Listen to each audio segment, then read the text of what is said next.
நீங்கள் நிறைய விதமான சப்ளிமெண்ட்ஸ் வைட்டமின்ஸ்லாம் எடுக்கிறீங்களே, அதுலேருந்து உங்களுக்கு பலன் கிடைக்குதா இல்லையான்னு யோசிச்சு பார்த்துருக்கீங்களா? ரொம்ப நாள் கூடிய நாள் எடுத்துகிட்டே இருப்பீங்க, ஆனால் உங்களுக்கு அந்த பெனிஃபிட் கிடைக்குதா இல்லையான்னு உங்களுக்கே தெரியாது. ஏன்னா நீங்கள் அந்த மாற்றத்தை பார்த்துருக்க மாட்டீங்க. அதுக்கு முக்கிய காரணம் என்னன்னா, அந்த சப்ளிமெண்ட், அந்த வைட்டமினோட பெனிஃபிட், அதோட நியூட்ரியன்ஸ் வந்து நம்ம செல்லுக்கு போய் சேருதா இல்லையா அப்படிங்கிறது தான் அந்த பிரச்சனையே. நம்ம உடம்புல ரத்த ஓட்டம் சீராக இருந்தால் தான் நம்ம பிளட் செல்ஸ் வந்து அந்த நியூட்ரியன்ஸ் எல்லாம் வந்து செல்லுக்கு கொண்டு போய் சேர்க்கும். அந்த பிளட் சர்க்குலேஷன் சரியாக இல்லைன்னா நீங்கள் எத்தனை பாட்டில்ஸில் சப்ளிமெண்ட்ஸ் வைட்டமின்ஸ்லாம் எடுத்தாலும் உங்கள் உடம்புக்கு அது வந்து சரியாக போய் சேராது.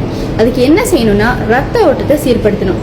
எப்படி சீர்படுத்தணும்னா, அங்கே பாருங்கள், இந்த தண்ணி பாருங்கள். ஸோ இந்த தண்ணி வந்து நார்மல் தண்ணி இல்லை, இது வந்து நம்ம சார்ஜ்ட் வாட்டர் இல்லை அயோனைஸ்ட் வாட்டர் அப்படின்னு சொல்லுவோம். இது என்ன செய்யுதுன்னா, நம்ம உடம்புக்கு போய் எந்த பிளட் வெசல்ஸ்லாம் பிளட் சர்க்குலேஷன் ஸ்மூத்தாக இல்லையோ அதெல்லாம் சீர்படுத்தும். நம்ம டாக்ஸின் எல்லாம் வெளியாக்கும், நம்ம ஹோல் பாடியை வந்து ஹெல்த்தியாக வச்சுருக்கோம். இது நம்ம பிளட் சர்க்குலேஷனை இம்ப்ரூவ் பண்ணுறதுனால ஆட்டோமேட்டிக்லி அவங்க செல்ஸ் இன்னும் ஹெல்த்தியாக இருக்கும். அப்போ நீங்கள் என்ன சப்ளிமெண்ட்ஸ் எடுத்தாலும் வைட்டமின்ஸ் எடுத்தாலும் அது போய் உங்கள் செல்லுக்கு போய் சேரும். அதோட உண்மையான பெனிஃபிட் வந்து உங்கள் செல்லுக்கு, உங்கள் உடம்புக்கு கிடைக்கும்.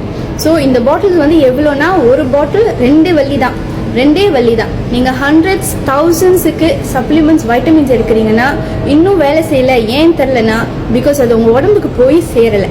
என்ன செய்யணும்னா, ஃபர்ஸ்ட் ஸ்டெப் உங்கள் பிளட்டை வந்து கிளென்ஸ் பண்ணணும். பிளட் கிளென்ஸ் பண்ண பிறகு தான் நீங்கள் சப்ளிமெண்ட்ஸ் வைட்டமின்ஸ் என்னவா இருந்தாலும் அதை எடுக்கணும். Even medicines. அப்போ தான் அது உங்களுக்கு உண்மையிலே வேலை செய்யும்.